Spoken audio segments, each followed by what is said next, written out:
Whoa, buddy. Put that thing back in its holster. We haven't gone anywhere. I don't understand. Check out the MichaelDukesShow.com for information on how to get access to the podcast. Welcome to the party, pal.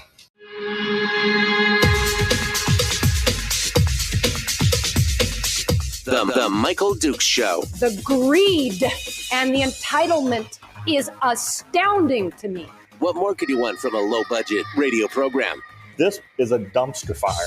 That was just BS. It is time to get a new perspective. We know just what you need, and we've got just the cure. Open wide and prepare for a steaming hot cup of freedom. I just don't fathom it. The Michael Dukes Show, streaming live across the world. Yep, across the world on the internet at michaeldukeshow.com and across the state of Alaska on this your favorite radio station and or FM translator. Hello and good morning. It is the Michael Dukes Show broadcasting live, ready to dive into it with you and talk about all the stuff that's fit to print and more. The stuff and things. Hello and good morning. It's Tuesday, and that means it's time for the weekly top three. Brad Keithley is going to come on board and join us here in just a few moments, and we're going to dive into the big three issues that he thinks are important for us to pay attention to, at least from his perspective, and we're going to talk about it, potentially facing another oil cycle impact. We're going to talk about how we should control that. That's going to be his number one topic. And then also he's got some support for a ballot measure, but he says it's only part of the solution. That is campaign contribution limits. And finally, a little bit of transparency in the permanent fund state investment program. He said that's a good thing. So we got three big things to talk about this morning with Brad, and we're going to dive into that here in about, 10, 12 minutes or so. We'll get started on that and see what you have to say or what he has to say. Then in hour two, we're going to be talking with Chris Story, the man from Homer, who's going to come in and he will give us an uplifting topic and then proceed to give us some betterment on it. It's always fun. I mean, I know that it's for me. Let's face it. The whole thing is for me. I need that uplift every week. I just can't take it anymore. All this negativity in politics. Sometimes I just need something positive. And that's what That's what Chris brings to me every week. Thank you, Chris. Thank you. All right. Well, hi. Are you ready for the big day? I am. Thanks for putting up with me yesterday. Boy, I don't know what it was. I was lower than dirt yesterday. I was feeling a little bit under the weather, but today is a whole new day. Feeling much better, and we're good to go on this, and ready to dive into it. I got some headlines. And we should talk about some of this. It's interesting that there's yesterday we mentioned the bear kill, right, to try and bolster the Mulchatna caribou herd. And I mentioned that the article headline in the ADN just sounded not. I mean, I don't know how I guess it was just a little shrill, the way the headline was written. And no criticism on the on the author of that piece. I know that probably the editorial board is the one that writes it, but it was just a little bit of a shrill. Now, the KTUU headline seems to be a little more calm. 94 brown bears eliminated in government predator control measure, it says. What's interesting, though, is this story's got a little bit more information on it. And it dives down a little bit into the issue itself. According to the Department of Fish and Game, the predator control efforts that they did, where they killed 94 brown bears between May the 10th and June the 4th, north of Dillingham, were all part of an intensive management program to increase the caribou herd, which declined 96% since 1997. So in the last 26 years, the Mulchatna caribou herd is pretty much, it's at 4% of what it was. 5 black bears and 5 orals were also removed using aerial methods across the same dates. That puts it over 100. A total of 200,000 caribou in the Mulchatna herd in 1997 cratered to about 12,000 in 2017, which is where the population is hanging right about now. Now, they're saying this could be one of the largest government-backed killings of brown bears in the history of the nation, to which Rick Steiner, a retired professor and environmental scientist, has concerns. He says he's overwhelmingly against the recent bear kill, but he said at least it will provide an opportunity to possibly study the effects of the removal. He says it's probably a 5 or 10 year study that needs to be done now. So, with all due respect to Professor Steiner, is this one of those cases of never let a crisis go to waste? We can get a 5-year study out of this. We can get a 10-year study. It's interesting. He says that he doesn't believe that this is the right thing to do. He said that. He said, I have a strong feeling that this has really strongly destabilized that ecosystem out there, and we're going to see some instability for years to come. It will not work in recovering the herd, which has declined for many reasons.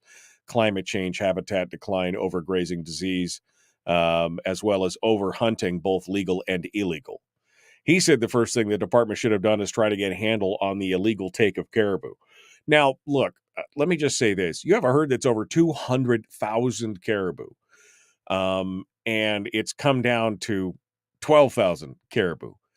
In that area, I don't know what the population is in that area, but north of Dillingham, there's not a whole lot. I don't see a decline of 180,000 caribou. I don't see a huge number of that coming out of illegal or legal hunting. Yes, I'm sure that there are multiple issues here. I'm sure that there is a change in habitat or anything else, but also predation. 100 predators in that area when you're talking about a herd that was 200,000 strong. What they don't talk about in this article, which I would find very interesting to find out, would be a question of how many predators are in that same area. I mean, of the 100 brown bears and wolves that they took, how many does that leave? What is I mean, if you're talking about 50,000 bears and we took 100, that doesn't seem like a whole lot, right? In comparison. But it just caught my eye, the fact that Professor Steiner, who's not a biologist, not a wildlife biologist, not a game management specialist, not anything else. He's a retired professor and an environmental scientist, has said that they need a 5 to 10 year study to make this happen.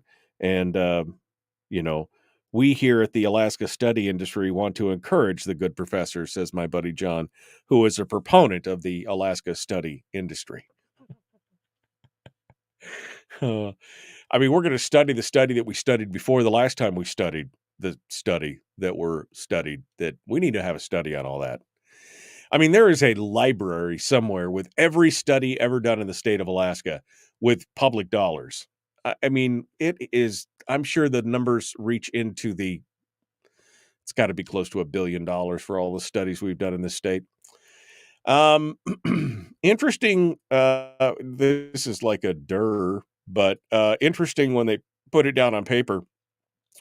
Suzanne Downing over at Must Read Alaska has, they did some analysis, a review through April of 2023, looking at the fundraising efforts of both the major parties, the Alaska Republican Party and the Alaska Democratic Party. And it's interesting. The total amount raised, the total amount raised from in-state versus out-of-state is, like I said, very telling. The Alaska Republican Party is supported by Alaskans. 99.3% of the funds coming from inside the state, according to the analysis of the Federal Election Commission records through the 30th of January. That's January 1 through April 30th.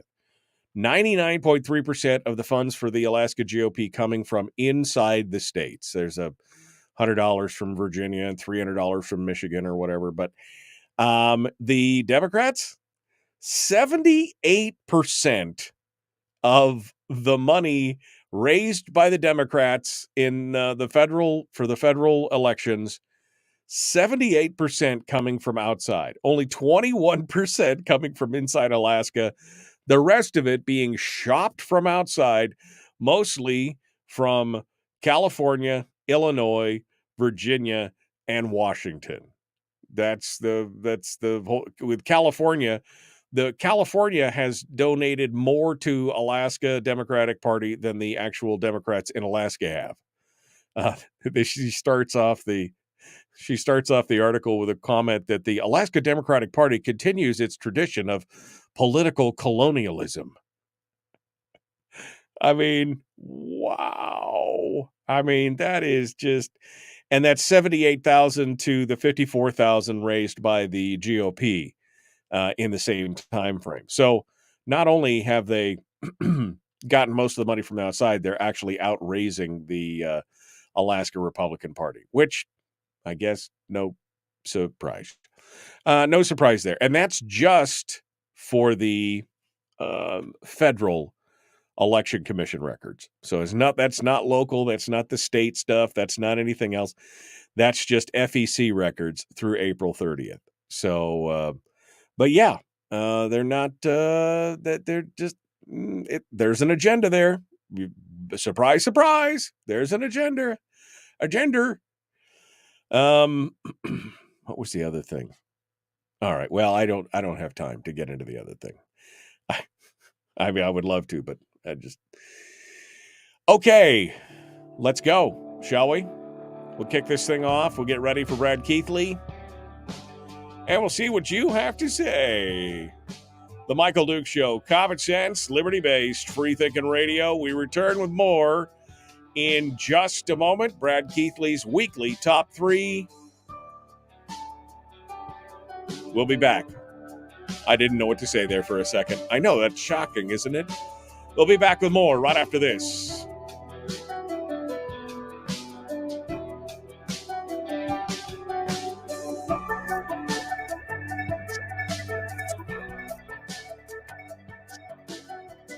If you missed the show, you can listen to it on your time with Dukes On Demand. Oh, and it's free. Like America used to be. Streaming live every weekday morning on Facebook Live and MichaelDukesShow.com. Well, howdy. Hi. How are... Oh, I suppose I should turn that off because there's no phones.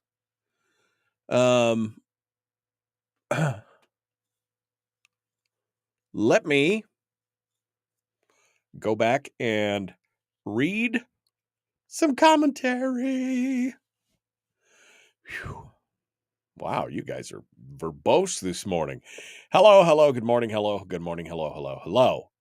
I'm saying a lot of hellos.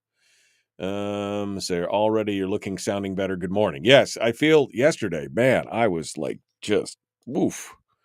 I went back to bed after the show and slept for 3.5 hours. I it hurt to think. That's how tired I was.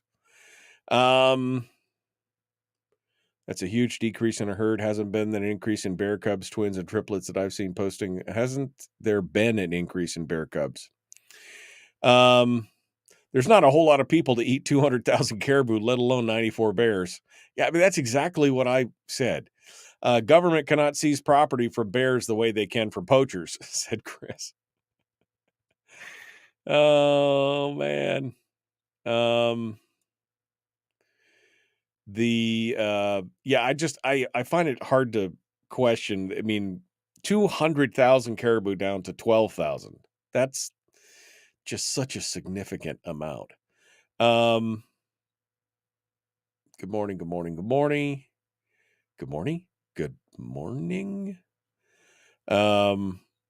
Let's see. Dark money. That's what just Michael Dwayne. Dark money. Hawk wonders what they did with the hides and meats. I'm sure that went to the indigent list or whatever. If nobody can harvest bears, how do you manage the population from growing? Apparently by letting the government handle it.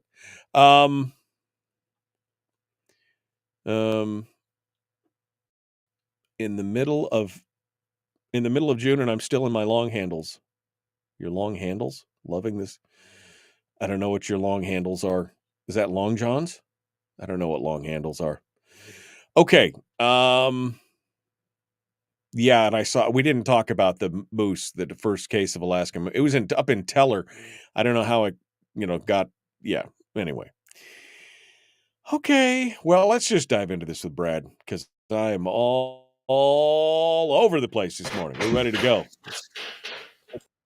Wow. Let's bring some sanity here for a second here. That was crackety.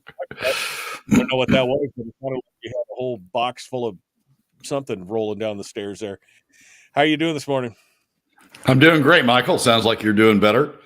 Did Terry give you some of her tonic? No. I just poured myself back into bed. I took 2 of me and called me in the morning. That was pretty much what it was like yesterday.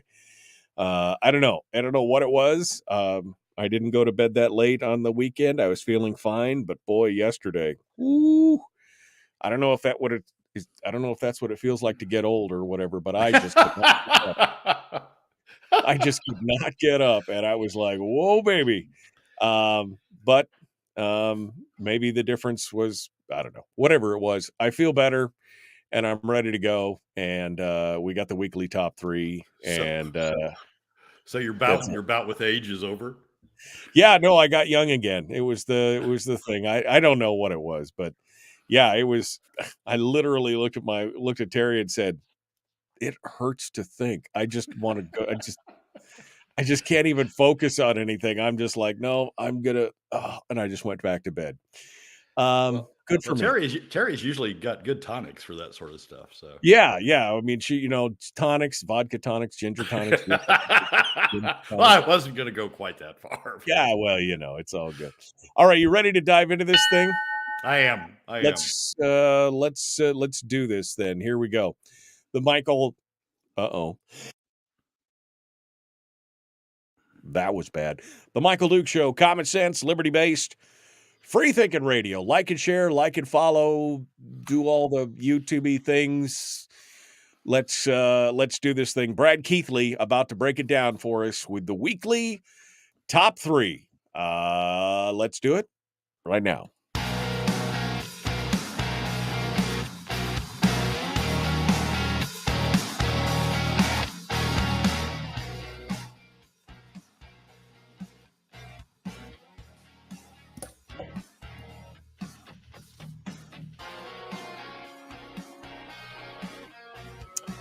Okay, welcome back to the program. Good morning to you. Tuesday, the weekly top 3. Brad Keithley, Alaskans For Sustainable Budgets, comes on board and shares with us what he thinks is important. And we got some interesting topics today, not ones that I would have expected necessarily, which is always good because I always learn something new. So, Brad, good morning. How are you, my friend? Michael, I'm doing great. And sounds like you're doing better, which is good news. Yes, yesterday I was dragging severely, like by my lips across the dirt floor. It was bad. But today we're all good. So let's dive into it, though. We've got an impact on oil cycles. And this is, of course, we've talked about this in the state of Alaska, running from one side of the ship to the other, feast or famine. But now, since we're facing another one with the whole Saudi thing and all the other stuff, we should control the impact of these cycles, and we can. You've got a whole rundown on how this is going to work. Give me the details. Well, James Brooks has an article in the Alaska Beacon that's been picked up by the APRN, the Alaska Public News, about, and the headline is Saudi Arabia's oil production cut could affect Alaska's state finances, and it's about the potential that the most recent Saudi unilateral cut in production could have on prices, lifting up prices, which is certainly what Saudi hopes, and increasing them above the projections that the FY24 budget's based on. Now, before we get too carried away in this conversation, I did my morning spreadsheet on where futures prices are, and as of this morning's market opening, FY24 prices are in fact down $2 from the projection that were included in the spring revenue forecast. So I don't think we need to be jumping up and down yet, thinking that this is going to be an issue. But James is reporting is really on a forecast that the EIA published last week, the Federal Energy Information Administration, published last week.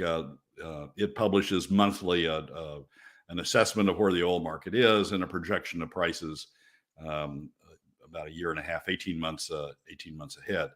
And the EIA's forecast, which was released, May forecast, which was released last week, was an eye-opener. I was surprised at it at the time. It forecasts FY24 prices.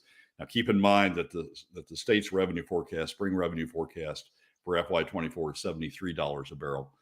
The EIA published a forecast looking ahead of essentially the FY24 over the FY24 period, the state's FY24 period, that would average out at $81 a barrel.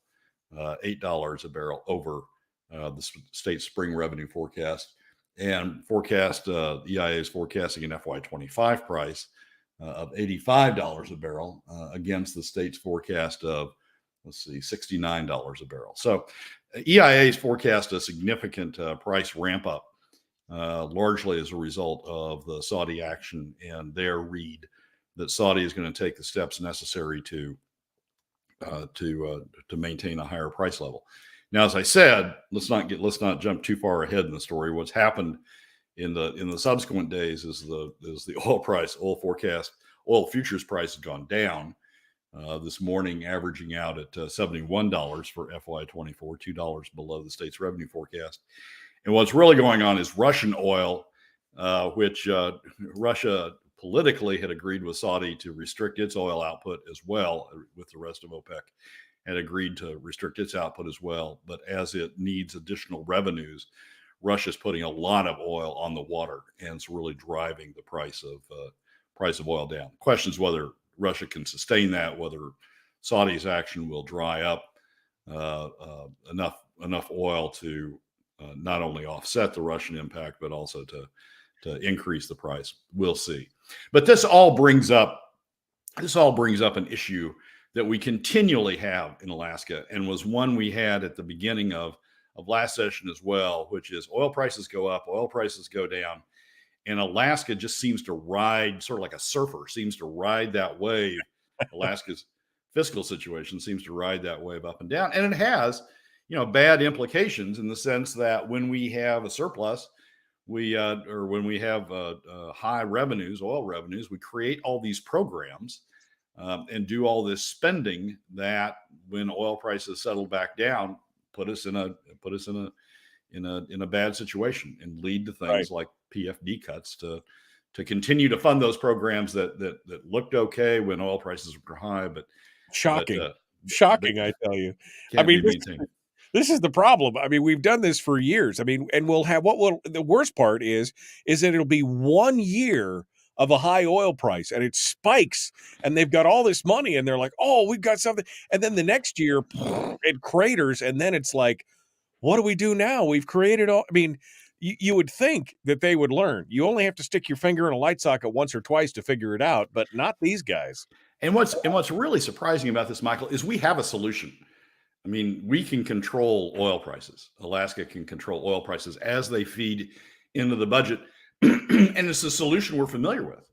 When we do the POMV draws, the percent of market value draws from the permanent fund earnings, we use a 5-year average, a rolling 5-year average each year to backward-looking 5-year average to calculate what the amount of the draw ought to be. When we do permanent fund dividends, we do a 5-year average of what the earnings have been when we used to do permanent fund dividends. And when we still calculate the statutory permanent fund dividend, we do a 5-year average looking back and use that backward-looking sort of dollars in our pockets already, backward-looking calculation. So we know how to do this. We know how to control variables that would otherwise affect us. When you use a rolling 5-year average, historical 5-year average, you take out, the variances that result from, the stock market going crazy 1 year and crashing the next year. You smooth that out over time. When the same thing when you do permanent fund dividends on a rolling 5-year average, they still vary, but they don't vary as much as they would if you were predicating them on, what do we think earnings are going to be next year? Let's use earnings next year as our forecast tool. So we know how to do this. We know how to smooth out financial variations, but we don't do it with oil. In February, for those interested in the details, in February 3rd, I did my Alaska landmine column that week was headlined "How Alaska Can Control Oil Revenues," and I looked at a lot of different ways to control revenues in the same way that we use with the POMV draw and with the PFD draw, and it turns out that 5 years we still have a lot of variability when we use a 5-year average. So the best approach is a 10-year average, and an even better approach is a 10-year average with sideboards. It can't increase or decrease more than 5%. The oil revenues traditional revenues can't increase or decrease more than 5%. Right. But and that would put us in control of oil revenues. We no longer would be the tail on OPEC's dog, just whacking back and forth as prices went up and down. We'd have a smoothed curve of revenues, and that would prevent things. It would have, had we used it in the past, and would, if we use it going forward, would have prevented us, as you said earlier, running from one side of the ship to the other when we have oil revenues, creating all these programs, creating all these expectations, creating all these additional constituency groups that then, when oil prices come down, when revenues come down, then go and lobby the legislature and say, "Oh my God, we can't, die. We can't go away. Now that you've created us, we've got to keep going." Right. It would moderate all those oil constituency groups in a better way, oil revenue constituency groups in a better way, frankly, I think, than the spending cap that some people have talked about. Because spending caps, frankly, always go stale over time, and the ones we've been talking about, as we've talked about on previous shows, the ones we're currently talking about have the unintended consequences of killing the PFD. So I think we have a tool as we face potentially another situation where oil prices are going to go a little crazy on us. If you believe the EIA may forecast that they're going to go a little crazy on us, we have a tool that we can control that. It's a tool we know, we understand. We've applied to the PFD, we've applied to the POMV, and we should be applying to oil going forward. This is interesting because this is kind of, I mean, we don't talk much about it, but number 4 of the Charter of Changes is to change the funding and the way that we do the budget. And I had suggested back when I created the Charter of Changes that maybe we could take a page from the book of the Permanent Fund and use a 5-year rolling average of revenues. And I mean, this is the same kind of thing that you're talking about, because there was nothing worse.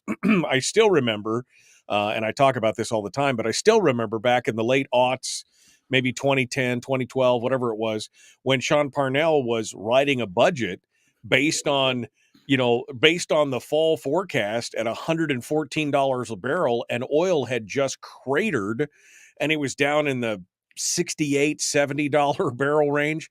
And yet he was still writing a budget based on $115 a barrel oil. It was pie in the sky. And I said, why do we not look back and see what we've gotten for the last 5 years and create an average? And you're saying 10 years is even better. Okay, great. You're right. That does smooth the highs and the lows out. Why aren't we doing this, Brad?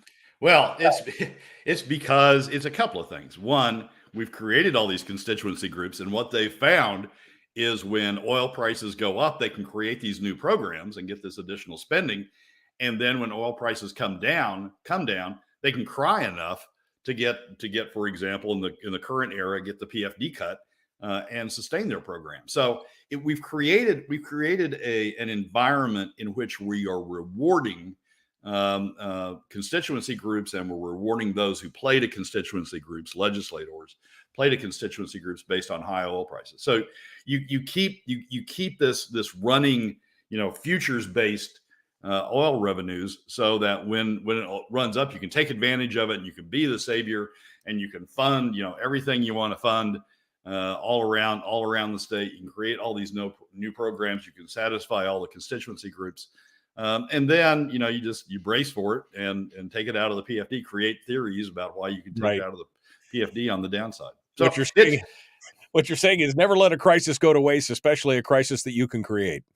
Yeah. It's the same thing, when some parents who, when Johnny passed the dime store window in my era, when Johnny passed the dime store era and said, I want that. The parents said, "Oh, okay, yeah, we can afford that right now. We'll get Johnny that." And and the next time Johnny goes by the window and says, "I want that," parent isn't quite as well off, but nonetheless, Johnny starts crying, and so the parent wants to be the hero when they've got the money, and the parent's willing to do something else when they don't have the money. And Johnny has learned the learned behavior is to cry every time he goes by the window and he doesn't get what he wants. So Donna says in the chat room, HB 194 does what you're suggesting. It'll be in Ways and Means Committee.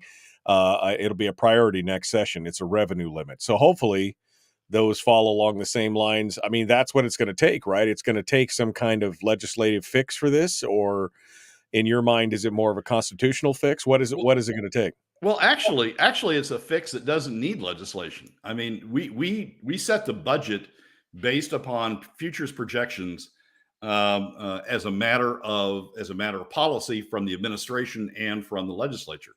And creating a statute, as we found with the PFD, creating a statute doesn't necessarily secure how they view these things. So it's really more, can we get the administration? Can we get Dunleavy, the Dunleavy administration, OMB, and Department of Revenue to utilize that sort of budgeting approach when they go forward? And can we get the legislature, the finance committees, to utilize that sort of budgeting approach?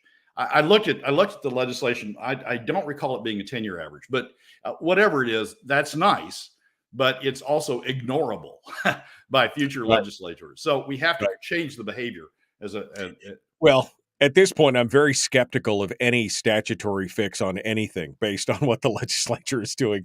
I mean, it's all well and good, and we could battle it out in the streets all day long and have it pass, and then they could just arbitrarily ignore it when it doesn't match exactly what they need to do. All right, let's get a quick tease on number 2 of the weekly top 3. Brad, we're going to go to break here, so give me a little bit of flavor here. So there's a new ballot measure that's being pushed around. It's by the same people that did ranked choice voting. So I know a lot of people on this program a lot of listeners are going to just immediately have an allergic reaction to it. But I think it's a good ballot measure. I don't think it goes far enough, but I think it's a good ballot measure in dealing with campaign contributions, and sort of ties back into what you were talking about in the first segment about the disparity between out-of-state and in-state Democrat and Republican contributions. Yeah, well, that was a pretty shocking number, quite honestly.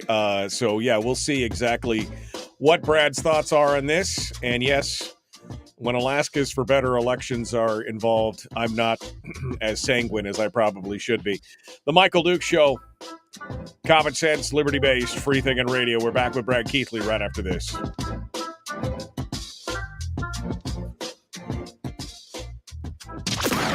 Streaming live every weekday morning on Facebook Live and MichaelDukesShow.com. In the break, Brad Keithley, our guest, Alaskans For Sustainable Budgets. The problem, Brad, with the discussion, There's only one? There's only one problem with this, is that, a lot of times the governor, whoever the governor is, the administration, doesn't want, they've got programs that they want too, right? They've got things that they want to address too. They don't want to. The fact that Parnell continued to go through the whole charade of we're going to build this budget based on oil that we think is going to be $50 a barrel more than it actually is that was insanity. Nobody looked at that and said that's a reasonable budget. And yet they continued to do it because they had priorities. And that's the problem, is the self-interest of the administration would have to be set aside for something like this to be set up. And as we've seen in the past, there's nothing stopping the next administration from changing it back all over again. That's part of the problem. Yeah. It'd be helpful to have it in statute. At least you'd have something to refer to. But the political... we do have a screwed up system. The political sensitivities of the moment outweigh what's long-term best policy. We've got that going on with the PFD now. Best long-term policy is to keep money in the hands of Alaska families, working Alaska families. By far, it's a more positive impact on the economy. It's a more impact on Alaska families in cutting the PFD. But the exigencies of the moment are to cut it and to keep the other constituencies that hire lobbyists and can swarm Juneau with people with sob stories, with Johnny's sob stories. That trumps what should be a better long-term fiscal policy. I know this is a theme I go back to on occasion, but maybe more than I should. But if Dunleavy were a governor that was concerned about his long-term, the perspective of his administration from the long term was legacy. Wanted to be a legacy governor. I think he would be looking at things like this to better position Alaska for the future, and better position our fiscal situation for the future. He'd be looking at changes in Alaska's fiscal structure like this that would better position us for the future. But he's not. He still has the opportunity if he wants to do it, but he hasn't taken the opportunity. One thing he could do, next year's budget, when it rolls out, he could use the 10-year average with sideboards and say, look, this is better policy to do this going forward. We do it with the PFD. We do it with the POMV. We ought to be doing this with oil revenues as well. We ought to not be the tail on OPEC's dog anymore. We ought to be in control of our own destiny with respect to oil prices and do that going forward. Well, he still could do it. Right. And this is a whole discussion that we could have had, talking about OPEC and Russia and all this other kind of stuff. I mean, that's one of the big things that, but like I said, mostly we don't deal with national stuff on here. But this whole idea that somehow we stopped pursuing American energy independence it's just shocking to me that here where we are, we're now going to be dependent. The economy is going to be based on around what OPEC and Russia and everything else. We're not pursuing our own energy agenda. We should be. We should be self-reliant. And if OPEC wants to do what OPEC wants to do, then so be it. But we're just shying away from that. It's astonishing. We're a free market economy, Michael. So people make investment decisions based upon private individuals, private citizens make investment decisions based upon their own perception of where the returns are going to go, and that will always, frankly, in the oil market, will always put us at a disadvantage to OPEC and to Saudi in particular, who make their investment decisions and make their production decisions around their terms, and can control what production does and what investment does. So that's more a function of the fact that we have a free market economy and they don't, and they're a big enough producer to be the marginal producer and be able to control where oil markets go. To truly have energy independence in a way that we can seal the borders and rely on our own oil and not have Saudi bang us around, we'd have to change the way the oil industry operates. We'd have to make it a centralized control in the same way that Saudis made theirs a centralized control. So which I'm not a fan of, but I mean, I understand what you're saying. Yeah. I just think it would put us, we would be on better footing if we had a little bit more energy independence from the rest of the world. But, and again, you're right. It's a free market. So this is what happens when we have government interventionism going on in the free market. This is part of the problem right here. All right. That brings us back to the return. We're going to jump back into this here and talk about the new campaign contribution limits. Brad Keithley is our guest. Alaskans For Sustainable Budgets. Please like and share. If you're on YouTube, please like and follow and subscribe and ring the bell. Doesn't matter where you are. Like and share. But you can, anyway, do it. Here we go. Jumping back into it. The Michael Duke Show. Common Sense Radio.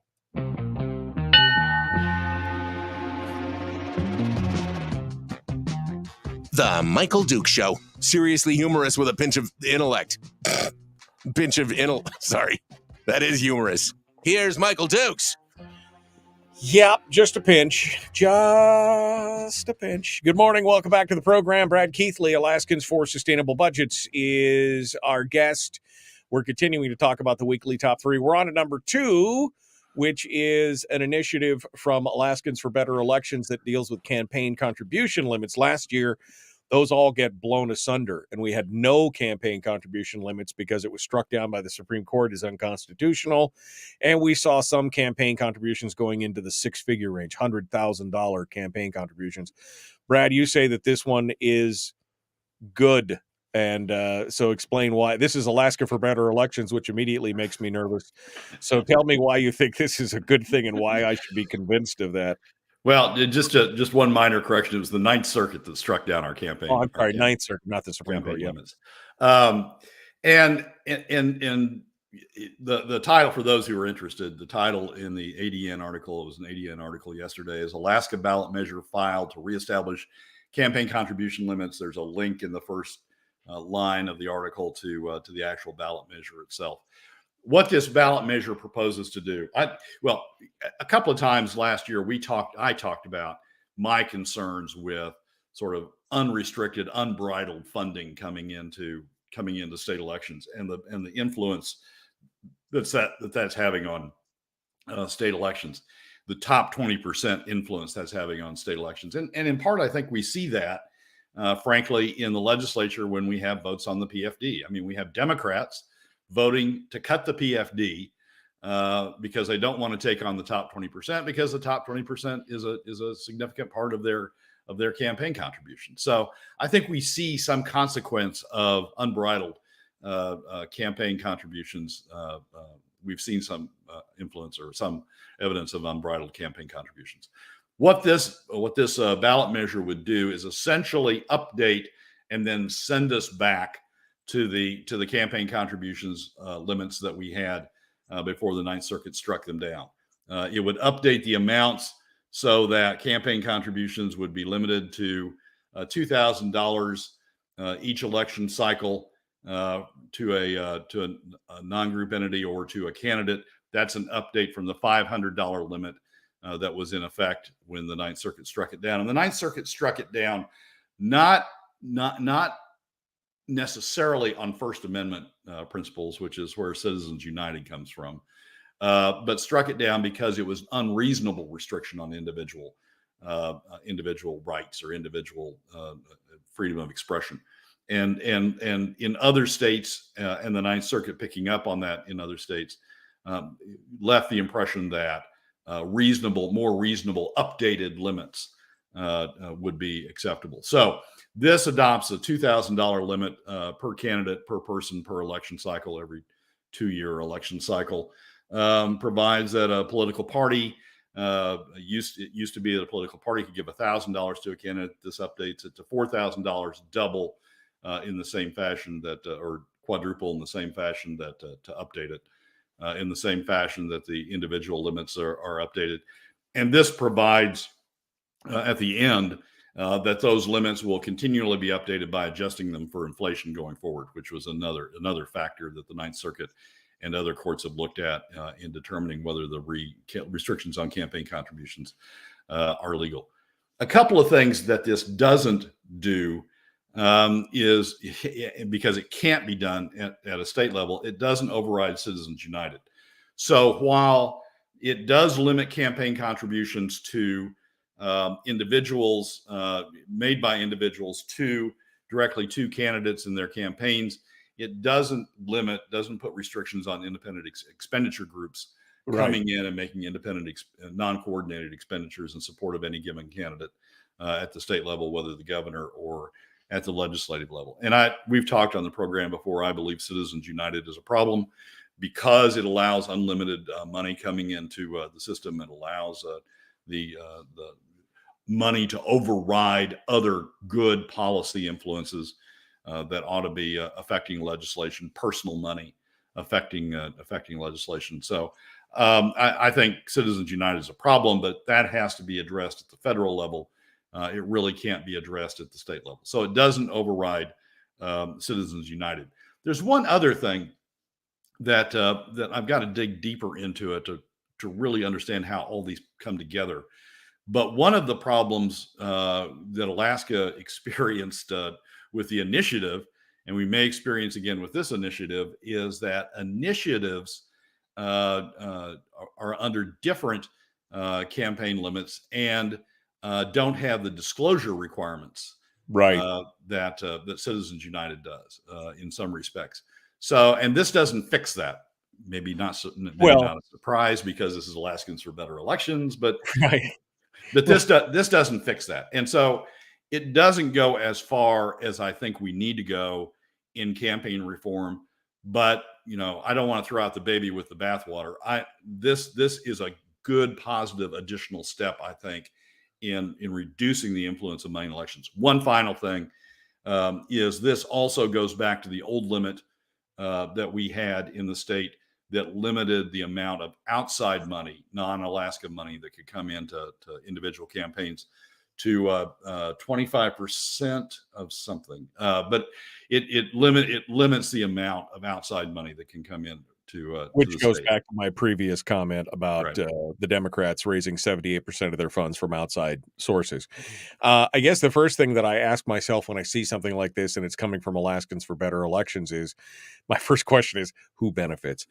Because I'm looking at what they've done in the past and what they're trying to do. So that's always problematic. And what I find ironic about this is they keep going on and on in all of their ballot measures about dark money, which of course, again, as you just pointed out, is a federal issue. The dark money issue is a federal issue. And I would like to see something change on the initiative process as well, because we talked about that here before. If you contribute to a ballot initiative, you as a private citizen are required to file an APOC report, even though they have all the information. We saw that. We put a letter up here that was on that one of our listeners got, that they were going to fine him $8,000 for not filing an APOC report for his $400 or $500 contribution. And yeah, some of that stuff needs to change. This doesn't address any of that. No, and that's something. If this goes through, that's something the next legislature could address. It doesn't necessarily need to be done by initiative. It would be great if it were included, if the disclosure requirements were included in this initiative, but they aren't. So you sort of have to say, well, do you throw out the baby with the bathwater? And I don't think we do. I think this is a positive step forward, getting restrictions back on individual contributions. We still have to deal with the Citizens United problem, but at least that's sort of put back in a corner, that's sort of put back in the non-coordination corner of, they can spend all they want, but they can't coordinate with the campaigns, and we limit the amount of money going to the campaigns. I think we need to talk about this more just so that I understand it a little better, and it'll be something we can dive into. All right, 4 minutes left. Number 3 of the weekly top 3. We're going to talk about transparency in the state investment program from the permanent fund itself. Little too late. I mean, what are we doing? Well, the barn door's open. So this is a Frank Murkowski op-ed piece. Maybe the first time I've agreed with Frank in a long time.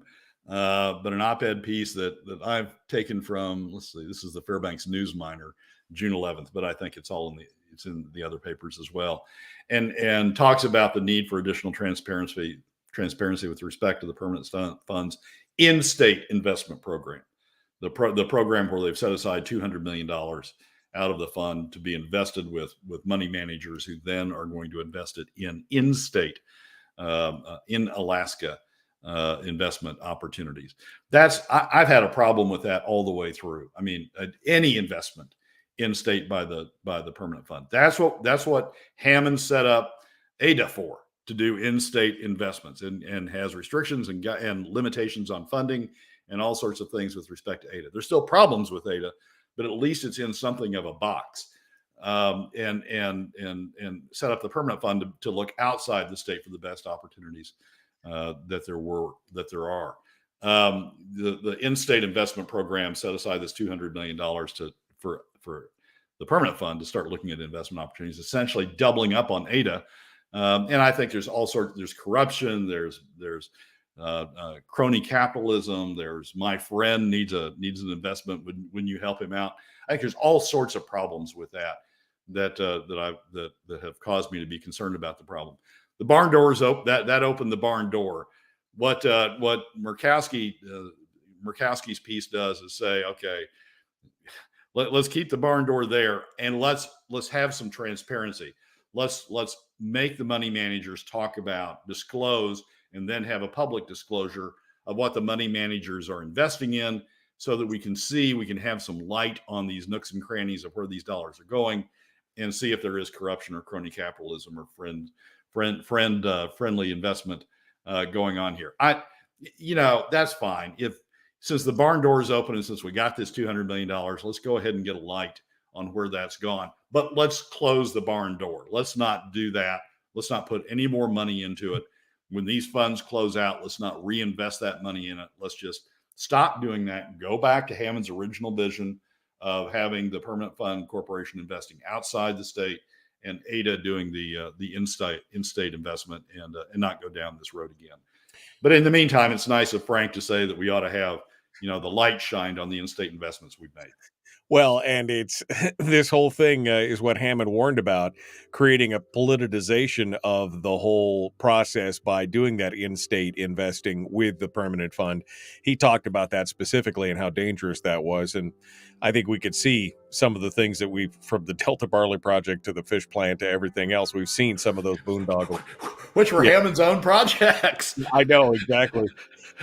Anyway, he understood that, I think, more than most. Yeah. Brad Keithley, Alaskan For Sustainable Budgets, thank you for coming on board this morning and joining us. I appreciate it. Michael, as always, thanks for having me. All right, folks, we got more coming up. Hour 2 is dead ahead. The Michael Duke Show, common sense, liberty-based. Free Thinking Radio. We return with more. Chris Story coming up in hour 2, plus some more headlines and discussions. Don't go anywhere. Be kind, love one another, live well. We'll see you in a minute.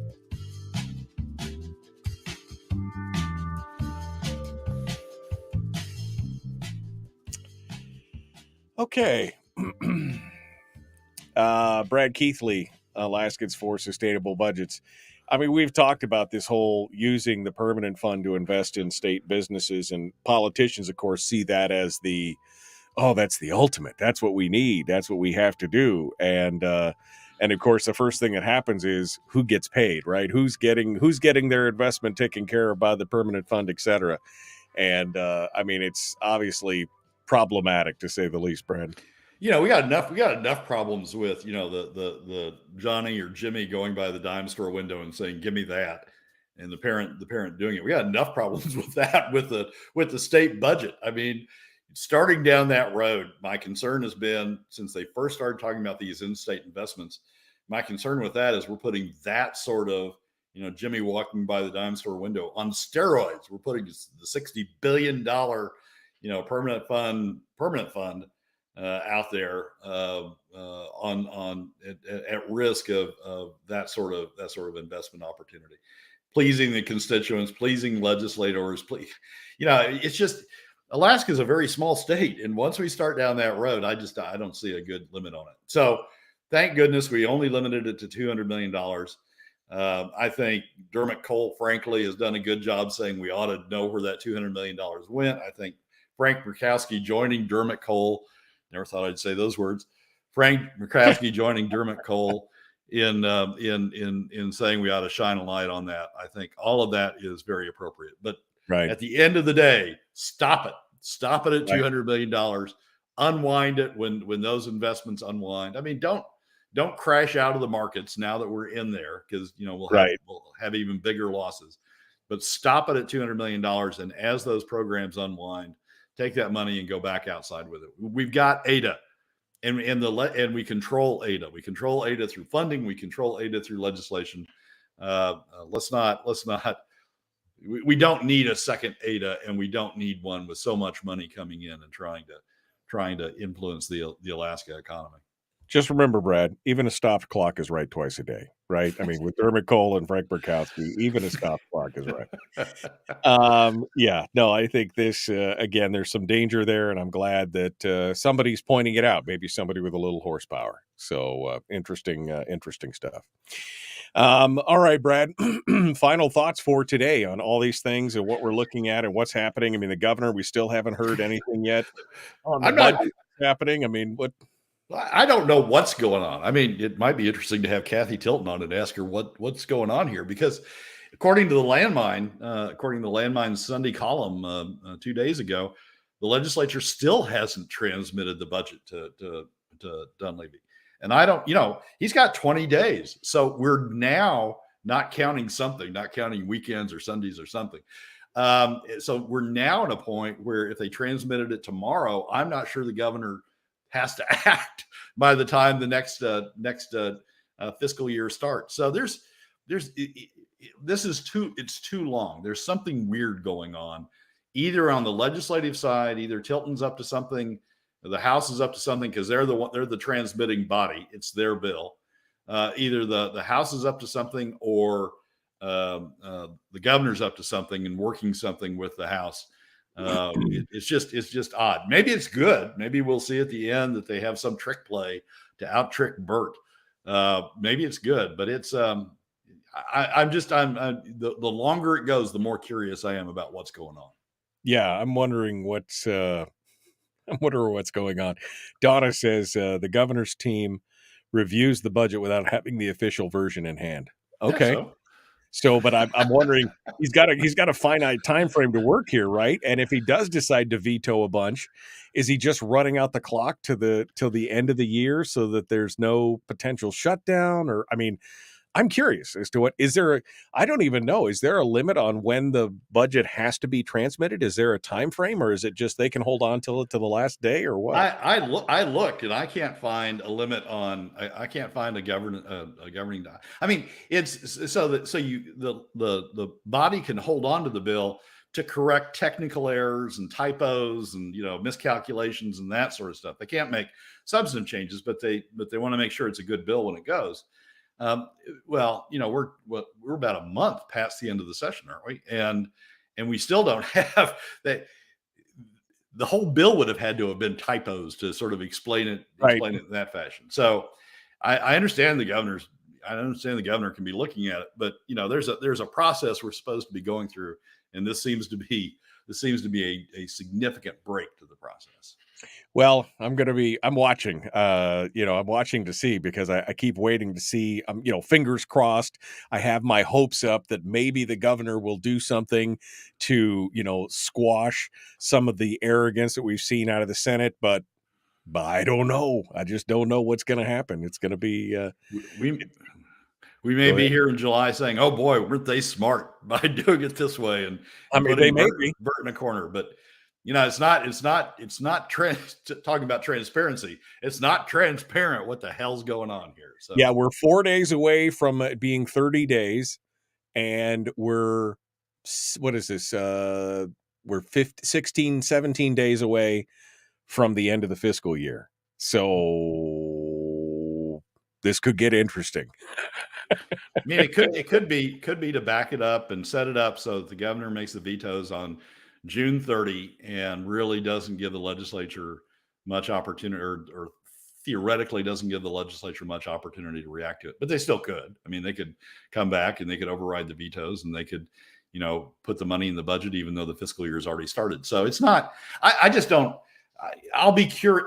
It's more a matter of it's not outrage right now. It's more a matter of curiosity about what the tactic is to set it up this way. All right, Brad, thank you so much for coming on board. I appreciate it, my friend. Good to see you. Michael, as always, thanks for having me. Folks, we are out of time for right now. Hour 2 dead ahead. The Michael Duke Show, Common Sense Radio.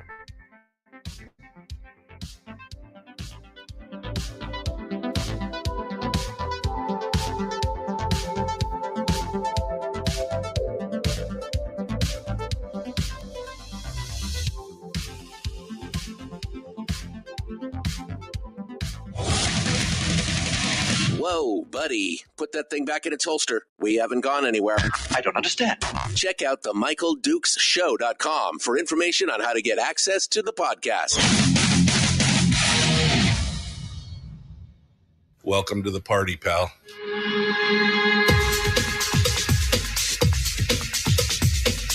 The Michael Dukes Show. The greed and the entitlement is astounding to me.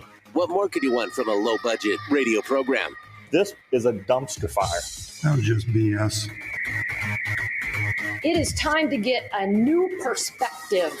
We know just what you need, and we've got just the cure. Open wide and prepare for a steaming hot cup of freedom. I just don't fathom it. The Michael Dukes Show, streaming live across the world. Oh, yeah. Live around the world on that thing we call the internet, and live across the state of Alaska on this, your favorite radio station and or FM translator. Hello, good morning. Welcome to the program, and thanks for coming in and joining us. Hour 2 of the big radio show. It is the Tuesday edition of the Michael Duke Show, and we just finished up with Brad Keithley from Alaskans For Sustainable Budgets, the weekly top 3. If you missed it, you can go back and you can listen to it on the podcast, which will be available this morning, wherever you find good podcasts, CastBox, Stitcher, TuneIn Radio, iTunes, and of course, Spotify. Yeah, baby, Spotify. It's my favorite. You can go check it out and get a link, or you can go back to Facebook and rewatch the video and get all the behind the scenes stuff and everything else. It's going to be good, and I'm looking forward to it. But now that we finished with Brad, we've got a whole nother hour. Chris Story is going to be joining us here in about 10, 12 minutes, and we'll be talking with him. We'll be getting our weekly. It's an uplifting story time. Uplifting. It's our betterment segment. Chris comes in and and helps us get ourselves right. Get ourselves right. It's always fun. I always enjoy it with Chris, and so I'm looking forward to what's going on. We got some headlines here that we've been talking about, and we will continue into some of that, including a continued discussion on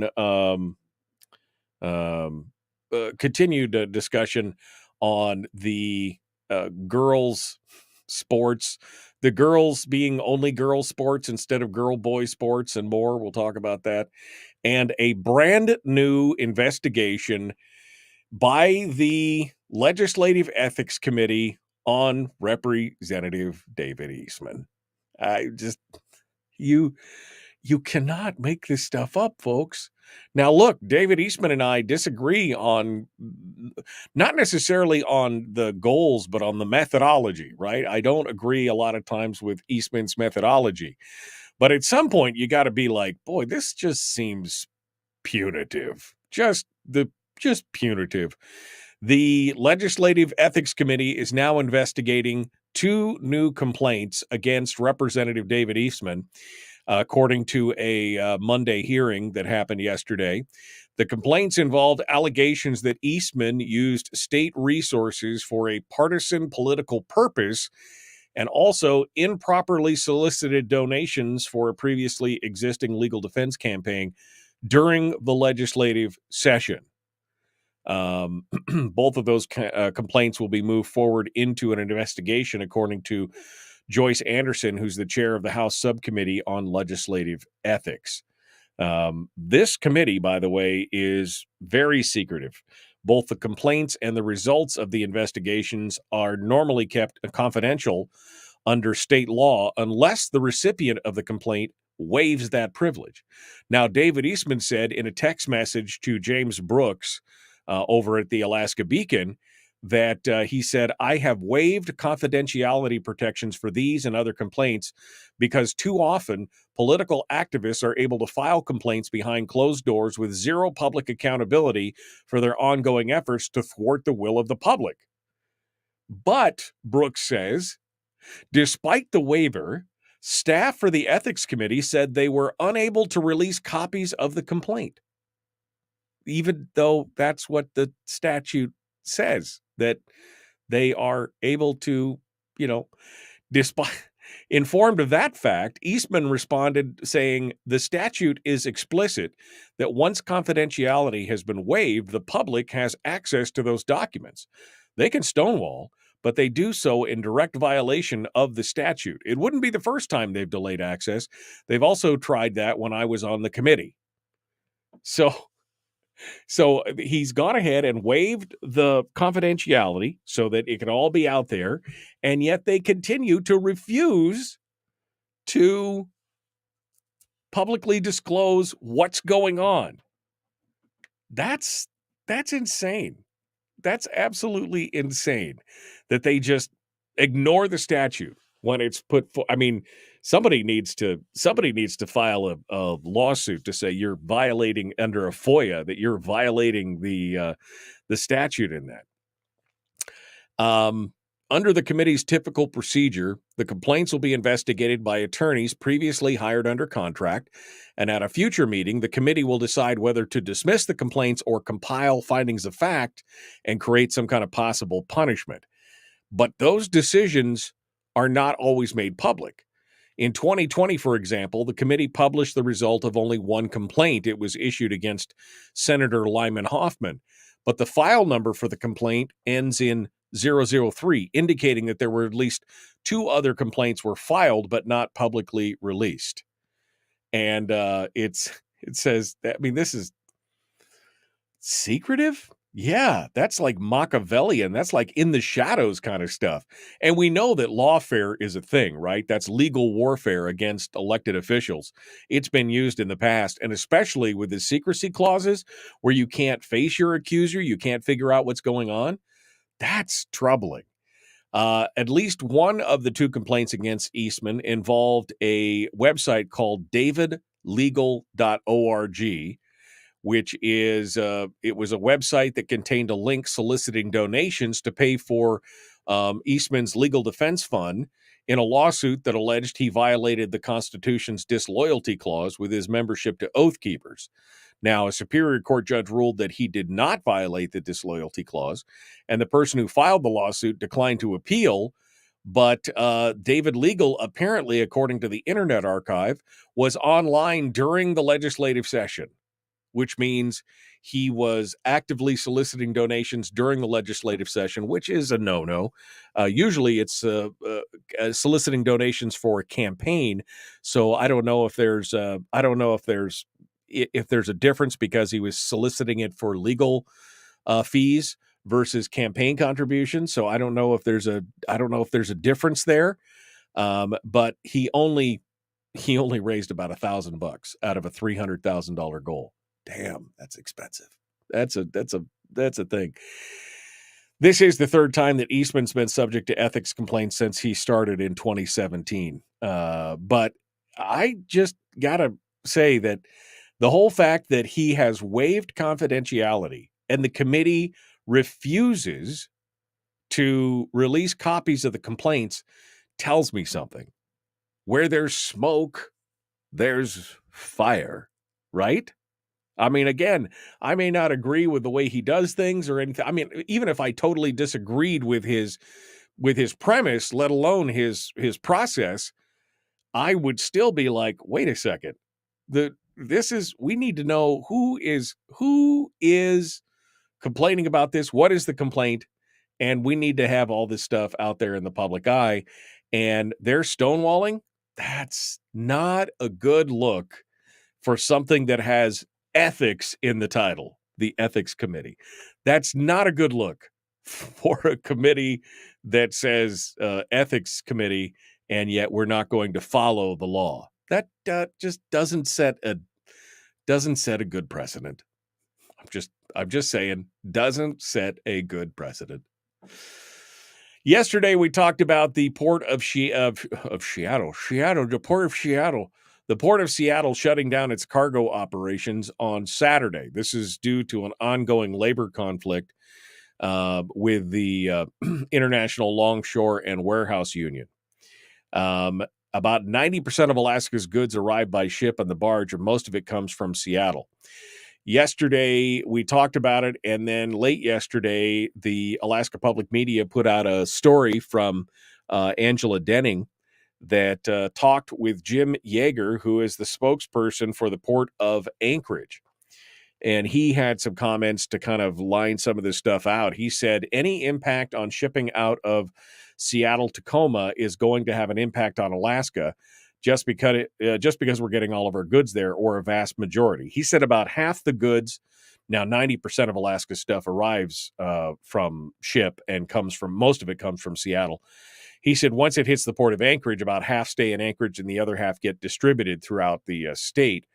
Yeager said the extent of the impact in Alaska won't be known for a while, but he said it will likely be more of an inconvenience, like a minor delay of getting good into shelves. He said the bulk of the slowdown is in international cargo, so it won't be a huge hit to Alaska.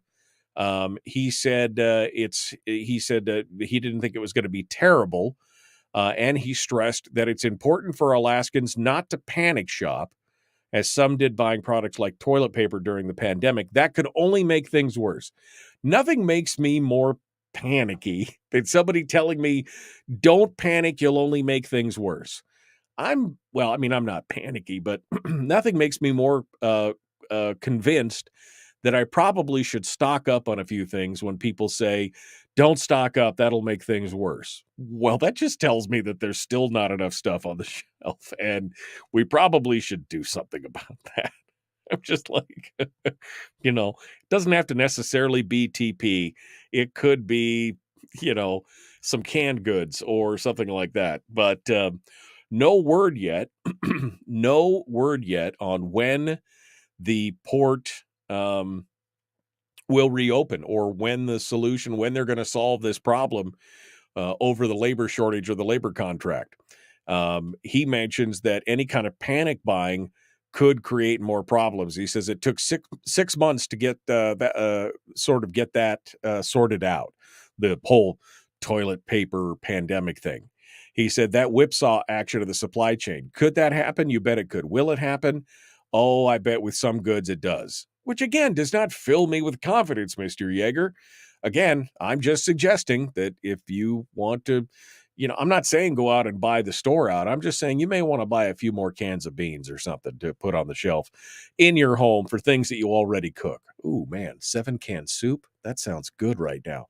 7-can soup is a soup that you make with literally 7 cans of stuff. It's delicious and it's easy. And for us, it's 14-can soup because we got enough people in the house to do it. But 7-can soup, you could just go get the ingredients for that, for at least 2 or 3 worth of that. That'd be great. As for the strike itself, Yeager said there are different unions in Alaska and it won't affect the port workers here. But again, no word on when it will be open down in Seattle. So pay attention to that. Pay attention. All right. Well, we're headed to the break. We got more coming up. Chris Story is going to be joining us. The man from Homer. Got to get our positivity update for the week. And we will continue. The Michael Duke Show. Common sense, liberty-based, free thinking radio. Back with more and Chris Story right after this.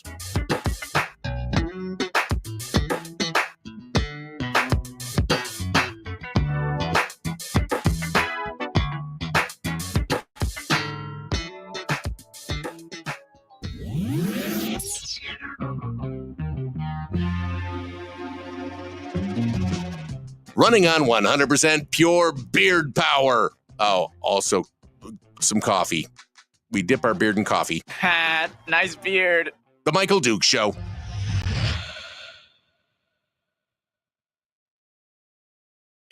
Okay. We're getting ready here to jump into it. Let me go back to see what you guys have been saying. Said it used time compression. They're going to transmit it at the last minute. Why stoop to the Senate's tactics, Tawny says. Well, because I guess it's one of the few ways you can push back. Let's see. Using ethics and the legislature in the same sentence is an oxymoron. Who filed the complaints against Eastman? Elise, ouch, my hand hurts from Don Young squeezing it, Galvin. Remember that? Yeah, I mean, look, this is again, lawfare is a thing. A lawfare is definitely a thing. Going down here. Kim says you better stock your shelves. I mean, your shelves should already be stocked, but yeah, you should probably throw a few more cans on just in case. Tawny says she wants the recipe for 7-can soup. 7-can soup is super simple. So first thing you need is no bean chili, a can of no bean chili, a can of white corn, a can of yellow corn, that's 3, a can of kidney beans, a can of pinto beans, that's 5. I'm thinking. There's two more kinds of beans in there. I can't remember if it's navy beans. It's basically bean soup. So then you throw it all together. Crushed tomatoes. That was the other thing. Crushed tomatoes, a can of crushed tomatoes or diced tomatoes. So that's the 7 cans. And then you put it all in a pot. You start to let it cook. And then for 7 cans, you put in half a block of Velveeta cheese. Damn. It's so good. So for a 14 can, you put a whole brick of Velveeta cheese in there. And it is delicious. Absolutely delicious. There you go, Harold. There's your cooking segment right there. There's your cooking segment. It comes from a can. Ooh, says Jeannie. You can ooh all you want. It is delicious. I mean, canned goods, canned food is canned food is canned food. All right. Let's see if we can get Mr. Story on the phone. See what's going on here. We'll try this. Come on. It's not ringing. Damn it. Come on. This thing is killing me. Are you there, Mr. Story? Yes, sir. Roger, Dodger. I'm going to try and call you back one more time here because this is not connecting to my Roadcaster. So let's try this again here one more time and see if we can get it. Chris, can you call me? Can you call me instead? Because this is just not working. Let's try this again. All right, we'll try it one more time. We'll see if we can get Chris Story on the phone one more time. Come on. And there we go. He's calling me. Can you hear me? Hello? Oh, my God. It's not, I'm playing stuff, but it's not working. We got about a minute here, Chris. I'm going to try and call you right. I'm going to try something and I'm going to call you right back, okay? All right, let me try this real quick to see what's going on here. Come on. Come on. Oh, my Lord. The Scots had a suspend. Okay, well, that works. And that works. Okay. Let's try this again one more time. We might have to have Chris. Hey, look at that. Magic. I don't know what's going on, but that's just irritating. All right, hold the line, my friend. We're going to be right back to you here. We're 20 seconds out. The Michael Duke Show, common sense, liberty-based, free thinking radio. Like it, share, like it, follow, do all the YouTube-y stuff and everything else. Let's get it going on. Here we go. Like I said, like it, share. Let's do it.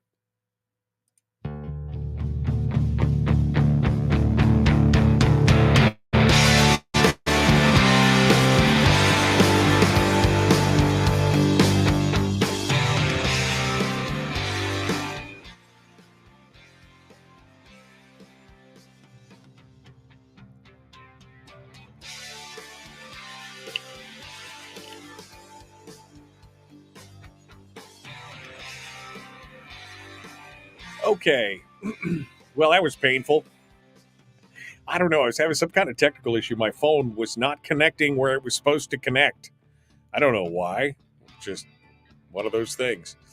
Anyway, joining me right now on the telephone, finally, is the one, the only Chris Story, the man from Homer. Good morning, my friend. How are you doing today? Good morning, Michael. I'm on top of the world, right where you thought you'd find me. Right where I left you last time. You haven't moved. That's right. I've been waiting here. I haven't done a thing since last Tuesday. Been waiting patiently for me to come in and talk with you. Getting bed sores, but I'll turn now. Just turn over, a little salve. You'll be fine. It'll be great. Well, so Chris, I have been hyping you up to the whole crowd and telling people about how you bring joy to millions and give us a reason and to delve into the whole idea of positivity and betterment and everything else. So God, I hope you live up to the hype this morning. What is no pressure or anything. What is your topic for today, Mr. Story? Creating wealth in times like these. That's kind of universal, right? Because times like these could mean anything. It could be times of feast or times of famine. So creating wealth in times like these. I guess let's speak to specificity on this, shall we? What are we talking about? Well, one of my favorite Paul Harvey quotes, and I've been running a segment on Top of the World for years called Times Like These. And essentially it's just a look back in history. Paul Harvey said, the thing about times like these is there have always been times like these. To your point, feast or famine, abundance or lack. I'm reading a really terrific book right now called 6 Tires, No Plan, It's the Bruce Hawley story, and Bruce started Discount Tires, over 800 stores now nationwide, and his business is multi-billion-dollar business. But he started literally with no money, no plan, and only 6 tires in 1956. And you think about times like those. Okay, it's post-Korean War, post-World War II, still in the Cold War. His electric bill, think about this, his very first store that he opened with literally 6 tires is all he had for inventory. His electric bill was $1 a month. You think $1 a month?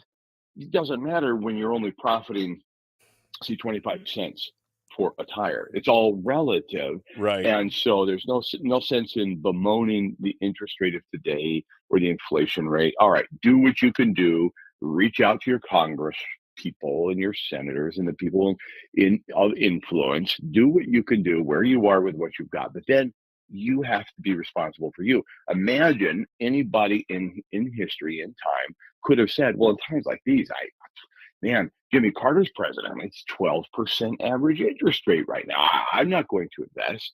I'm not going to start a business. In times like these, Jimmy Carter just said there was a malaise across the country. This would be the wrong time. Well, Reagan took over, and now we have incredible tax incentives and things going on, but we're still fighting the hyperinflation and those Russians. Oh, the Russians, and times I'm going to wait. I'm going to hold off. And we can keep doing that and keep playing that game. But when will it be the right time? Somebody just asked me recently about getting into a particular career, and they said, what do you think? Is this the right time? I said, absolutely not. It's not the right time. But if you have a passion to do that, this is the only time with which you can do it. You have to do it. And I think that's the same with investing. One of my favorite slogans that I coined, and yes, I will trademark this. You can't save your way to a fortune, but you can invest your way to one if you can learn to save. So if this is the season for you to save a little, learn a lot, and then invest later, fine. But if you've already done the latter and you're waiting, or the former, you're waiting to do the latter for the right time, this is a wake-up call. You can create wealth in times like these, right now, right here, and right where you are, with whatever you've got. This is the only time to start for you if you're waiting. And if you're waiting to add to your portfolio, or add to your life, enriching your life in some way, this is sort of a call out to you right now to get started. Because in times like these, there have always been times like these. It's interesting because, in hindsight, you look at some of these people who started businesses or invested or things like that. And in hindsight, you go back and you go, oh, man, that was a genius play because the markets were doing this, or this was happening, or that was happening. And, that was a genius play to do that in hindsight. At the time, people look at them and go, are you crazy? This is not the time. You need to batten down the hatches and do. And, I'm always reminded of during the Great Depression, there were companies that were just slamming the lid on everything, investment, advertising, all this kind of stuff. But you look at companies like Campbell's Soup, Kellogg's, Wrigley Spearmint Gum. Those were companies that are still here today that during the Great Depression, they kept doing what everybody said was crazy. They stayed the course. They kept the advertising up. They kept doing those kind of things. They kept, pursuing business as usual. And today they are the dominant producers in the markets of those products. And you're like, that's because in hindsight, it all looks intelligent. So at the time, people thought they were crazy. So you have to make it where you're at, regardless of what's going on around you, right? Absolutely. And there's I don't want to call it a nihilist viewpoint, but maybe that what's the point? You meet some younger people today that are thinking about maybe having children, maybe not. I mean, really in today's world, is that a responsible thing to bring somebody up? Well, it's always been that way. There's always been, it's like having children. There's never been the right time or the perfect time. If you wait for the perfect time when all the stars align, you might miss that window. And that's what I love about, this concept of living in the present, not for the present, but living in the present with an eye to the future and based on what you've learned in the past or through other people's, better yet, even better other people's experiences that you've been able to learn from and maybe less painful for yourself. It is what gets me really excited is the idea, and the reason I'm so passionate about the backyard millionaire formula is that it puts in your control your own destiny, your own future, your own ability to control and maintain your destiny and your wealth into the future. And as Buckminster Fuller called it, prosperity, which is essentially wealth coming to you into the future without you having to work for it. And that doesn't mean that it's 100% passive. There's always, I interviewed a guy last week on my show. It's available on my website. He's really great. His name is Mark Halpin. And the tagline is that he went from a Russian prison to millionaire in his own backyard. But he talks about this idea of, passive wealth. And of course, he likened it to real estate, even though that's not really the business he's in, or at least what we think he's in. It's still something that he has 100% control over.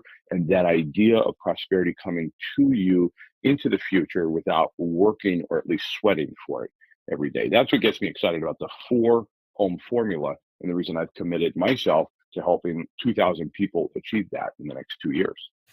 This is, this is the good stuff. A lot of times I think, we talk about the spirit, the universal mind, whatever you want to call it. Last week we talked about the super consciousness, right? I mean, the difference between the subconscious, your conscious mind, your subconscious mind, and the super consciousness, where you're kind of, tapping into that kind of universal mastermind of people around the globe that are doing things. And sometimes something will come to you like, now's the time for you to do X, invest, start a business, do something like this. And everyone around you could be saying, no, it's not the time. But if you have got your mind right and you're tapped into that, you may be providing a service that you didn't even know was needed at that time, right? I mean, this is where it's important that you have your own mind right and your own ducks in a row, so that when people come to you and say, you shouldn't do that, that's insane, you can say either, yes, you're right, or no, I'm pretty convinced that this is what I need to be doing.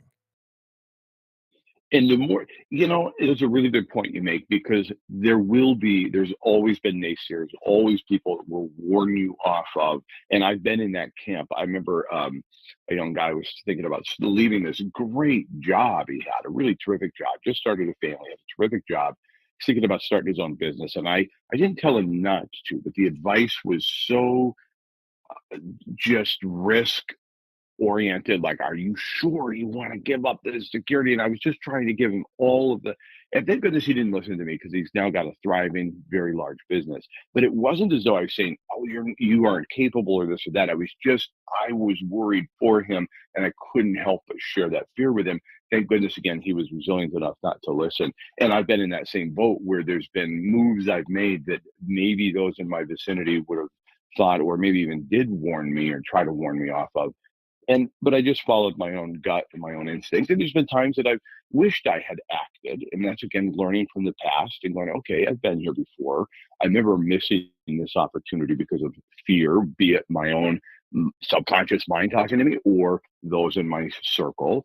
And I've been able to look past it now, and I'll make my own plan. Tiffany and I made one of my happiest investments I've made in the last few years. We made right at the height of the beginning of 2020 pandemic, where we didn't know what the world was going to do, but we made the decision, and we're so grateful that we did. And it's been a really terrific opportunity to leverage our way forward just for having made that one decision, when the rest of the world, if we just watched the news, might have been inclining towards, hold on, stop, retreat, retract, this is the time to hold, and we moved forward. And so I'm grateful for that. So you bring up a good point, that we do have people in our sphere, our circle, or even in our own mind, living in the back of our mind. My uncle, whose triplex got foreclosed on in 1982 at a terrible time, and that could be living with you, and almost like a shadow of their failure or their fears overcasting your day, and that's not necessary for you. So, like I normally do, let's break it down for the cheap seats here, for people like me who need to be talked to like I'm 5.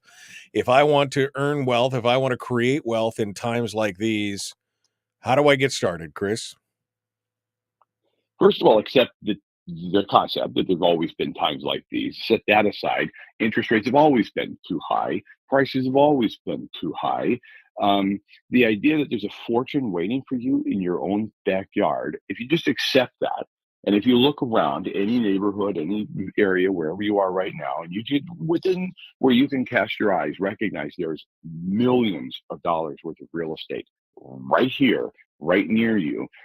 You only need a portion of it. And if you accept that that portion or that small subset of this inventory could be yours, then you'll set about a plan. Maybe it needs to be to save. Maybe your plan needs to start with talking to somebody in the mortgage world, finding out what your credit is or how to repair it or how to improve it, how to get some hard money. Remember what Dolph DeRoos said, that it's the formula is 100, 10, 3, 1. This isn't fast.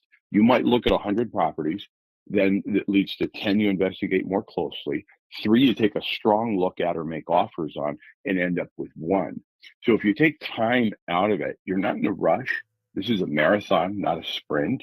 And education, every piece of education you can get in the meantime will build and bolster your ability to go through even worse times, or better yet, in the best of times is when we make our biggest mistakes because we think we can't fail or this will never change. Right. Understanding that this is a cycle and that this is an abundant world. You live in an abundant world. And if you make your mind up that this is an abundant universe, then that's what's going to come your way. I think you make a valid point. When times are good, that's when you feel like you can't fail, and that might be the time to be even more cautious than maybe in times of want or in times of that are a little more stressful. And Brian in the chat room says every team needs an EOR. It forces evaluation, and while I agree with that you need to have a little bit of practical, analytical thinking on some of this. Sometimes you need that voice of the Eeyore or the negativity just to make you stop for a second and go, am I really doing the right thing? Am I really doing it? But you've got to go with your gut in the long run, and you've got to be smart about it. As long as that Eeyore has actually done something versus the negativity of somebody who's always just lived in their own shadow. And so Paul Harvey, to quote him again, said they've never built a statue of a critic. So I'll listen to somebody who's been there and done that, bought the T-shirt, and then gives advice from their perspective. That's an Eeyore that I would want in my counsel. Absolutely. Sure, absolutely. Chris Story, the man from Homer, he's the author of the book, The Backyard Millionaire. He's also got a little bit of a little pamphlet, brochure, booklet that puts you on the road to the Backyard Millionaire. It's called The Millionaire Maker, and I think he'd be happy to send it to you, Chris. You want to send it out to some folks if they want it? Oh, absolutely. Yeah, absolutely. Just send me your email address at 907-299-7653, and I'll send that PDF on to you. It's the 6 steps to your first 4 homes. All right. The Millionaire Maker. Again, Chris Story, author of many books, Born to Live, The Backyard Millionaire, Making of Man, and The Watchman. You can find all of this at ilovehomeralaska.com. And, of course, at Amazon or wherever books are sold. And, of course, you can listen to him every Tuesday and Thursday right here on the stations on the peninsula. If you guys are up in Fairbanks and listening, you can listen to him and get his podcast as well at ilovehomeralaska.com. Chris Story, thank you for being part of it today, my friend. I appreciate it. My pleasure. Thank you, Michael. Hold the line. Don't hang up. Whatever you do, I'll never get you back. Folks, we got more coming up. Final segment dead ahead, The Michael Duke Show. Common sense, liberty-based, free-thinking radio.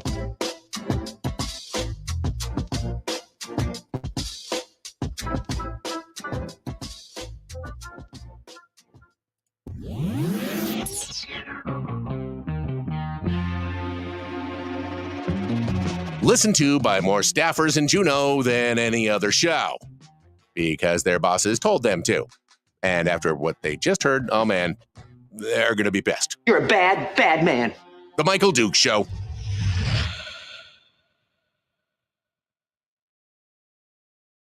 Okay, Chris Story, our guest. Final thoughts, final. I just wanted to give you the last bite, Chris. Any final thoughts here for us as we're trying to develop, a little bit of wealth in times like these? I think a guy called Dr. Joseph Murphy, he was an Irish immigrant to America. And he did a lot of writing in the 50s and 60s. He compared wealth to the tide, that it ebbs and flows, but understand it always comes back in, goes out, comes back in. And you draw an analogy of cycles. There are cycles. There are times to buy. There's times to hold. There's times to, it's Kenny Rogers. You got to know when to hold them, when to fold them. Jim Rohn said, if somebody panics when they see the sunset, they're new.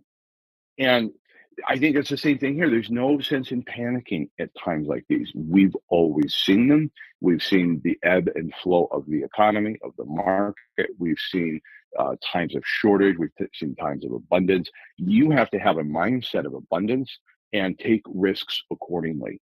And risk taking, and Tiffany and I were just chatting the other day, that there are some people that are so risk tolerant. They just will swing for the fences. I was listening to an interview with the woman who created Cauliflower. It's a cauliflower pizza crust, and she's grown that into a $300-400 million business. She started it when she was 52. She left an incredible corporate practice. She had no reason to do this, but she left her incredible corporate job, and she was making excellent money, and she decided to risk everything, including her home, on this bet, and it paid off.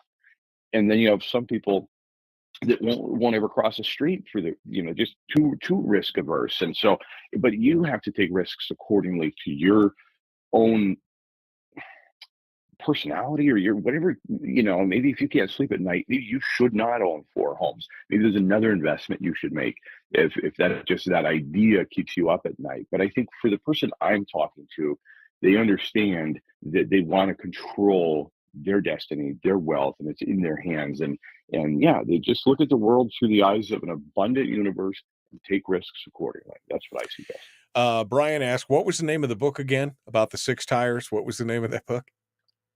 It literally, you just said it, 6 tires, no plan.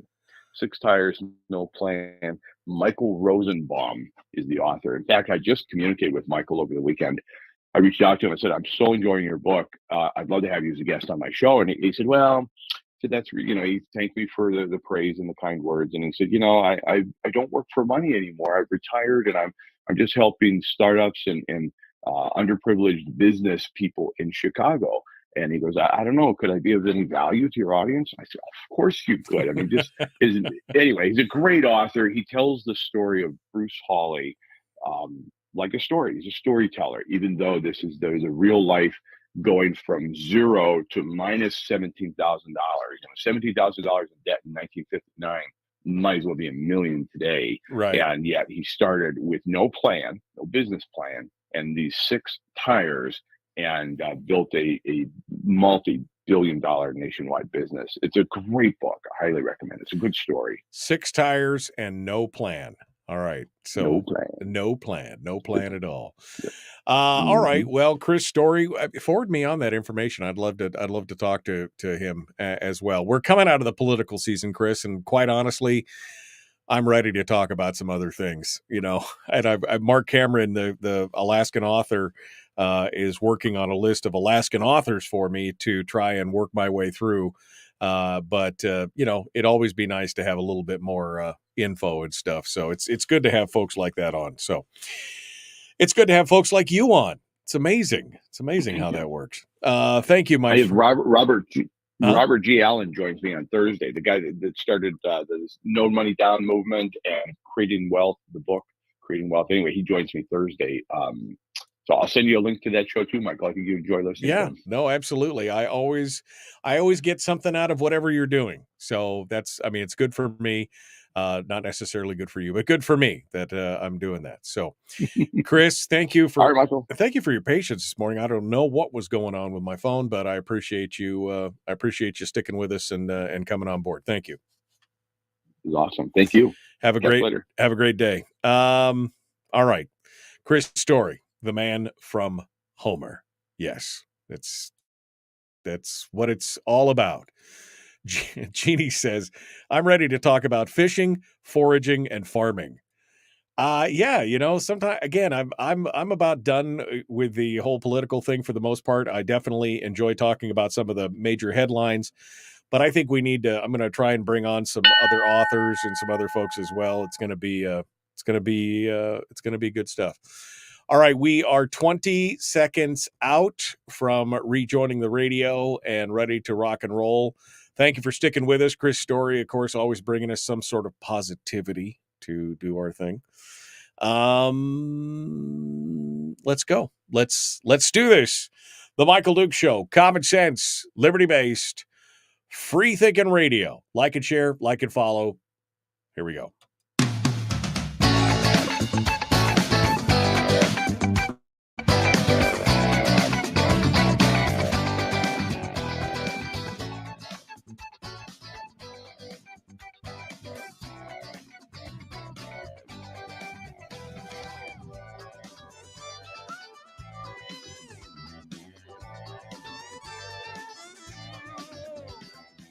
Okay, good morning.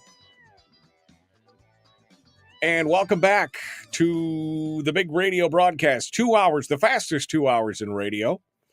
It's what we like to do here on the Michael Duke Show. Don't forget, you can always drop me an email if you'd like, me@michaeldukeshow.com, me@michaeldukeshow.com.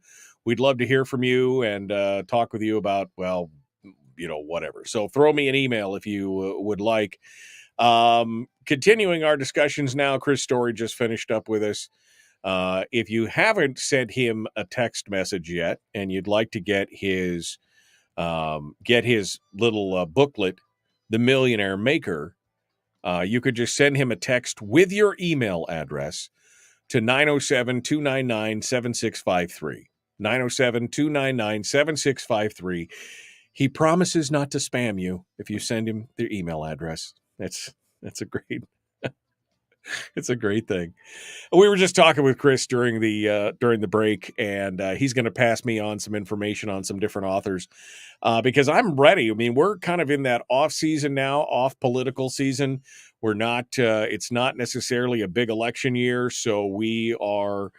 Going to talk with some authors and some other things. I'm ready. And in fact, folks in the chat room are all about, they're like, what Jeannie says, I'm ready to talk about fishing, foraging, and farming, which I think are all great topics that, we should be discussing. I mean, the What If Wednesday segments really kind of bring in that whole idea of self-sufficiency. I mean, we talk about victory gardens, which are, for those of you who don't know, that was during the war, World War II.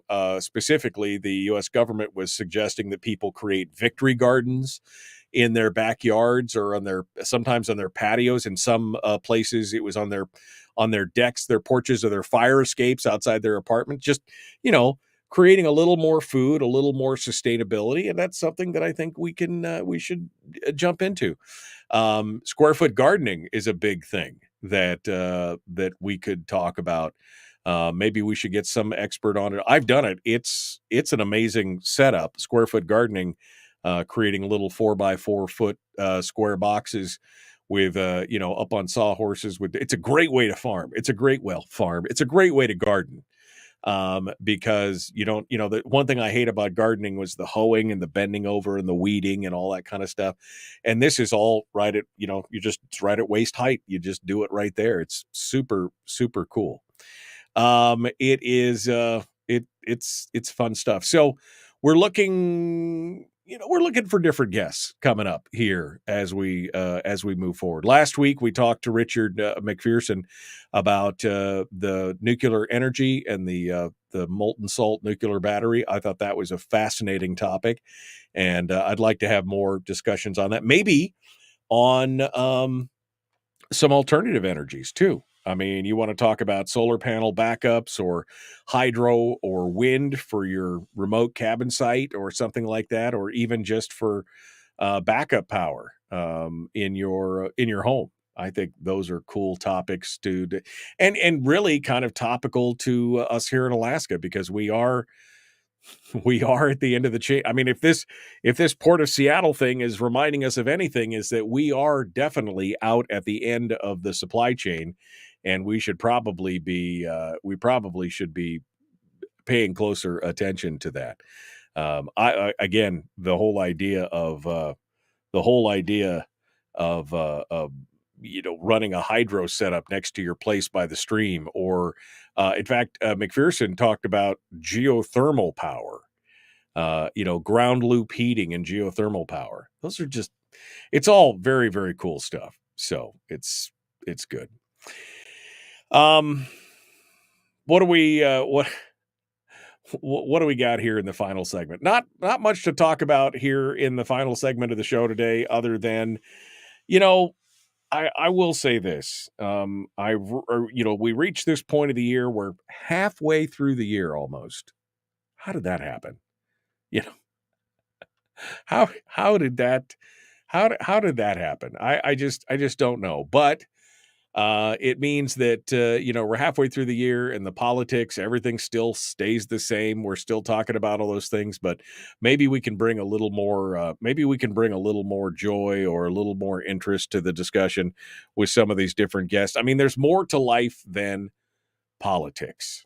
That's it for sure. Although I will say that there are many listeners out there who I'm sure just they lived to be outraged.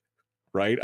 We've done some betterment segments and some other things. And, the listenership is probably not quite as there as they would be if we were talking about, something stirring and maddening and like national politics or something. But, again, you got to look to your life and decide, is there more? Can I make a difference in some of these things? If not, then maybe I should focus on something else. Maybe I should focus on, something more positive and more building. So I think that's what we'll keep things going on in that direction. Do I got anything else? What was the last thing that I was going to talk about this morning? I had a bunch of news stories, and there was one. Here it is. This is the one.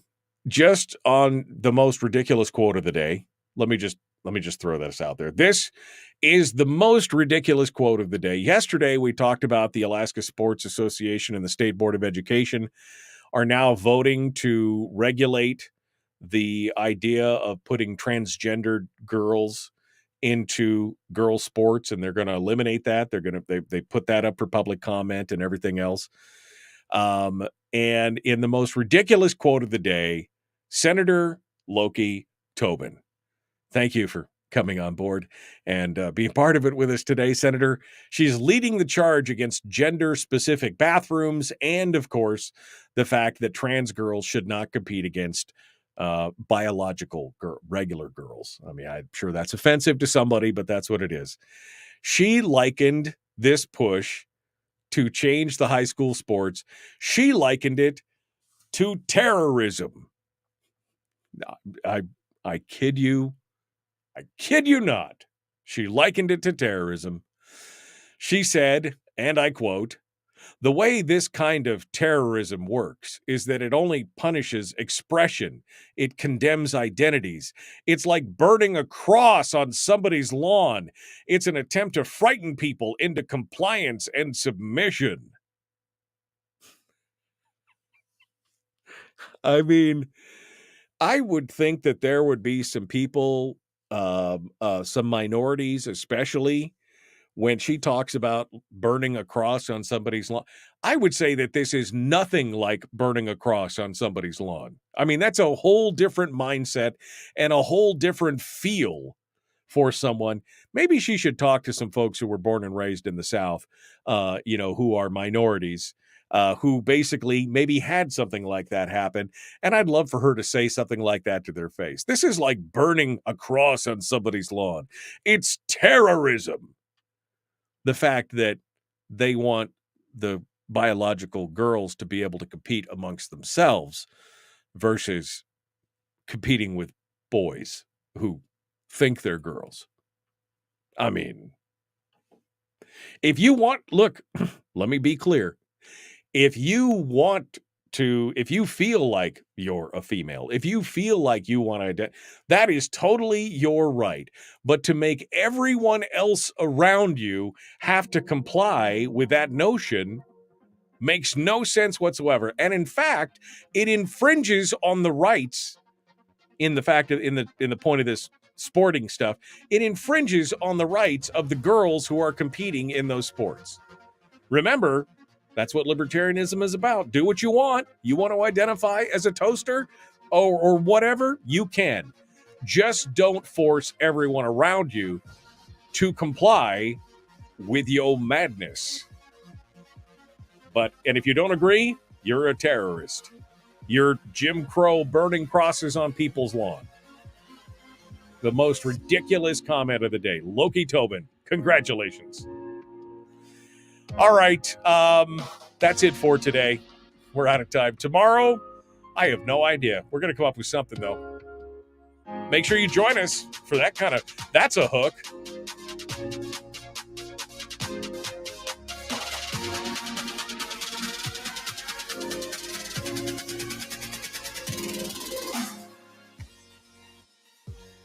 I mean, I can't believe she actually said it's like burning a cross on somebody's lawn.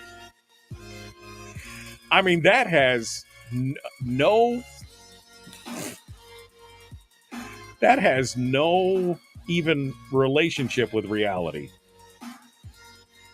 Crazy. All right. Well,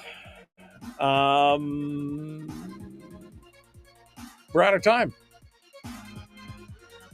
We will see you guys tomorrow. Be kind. Love one another. Live well. The Michael Duke Show. Common Sense Radio.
We've shed our terrestrial radio skin, and now we are slimy lizard internet people. It's the Michael Duke Show.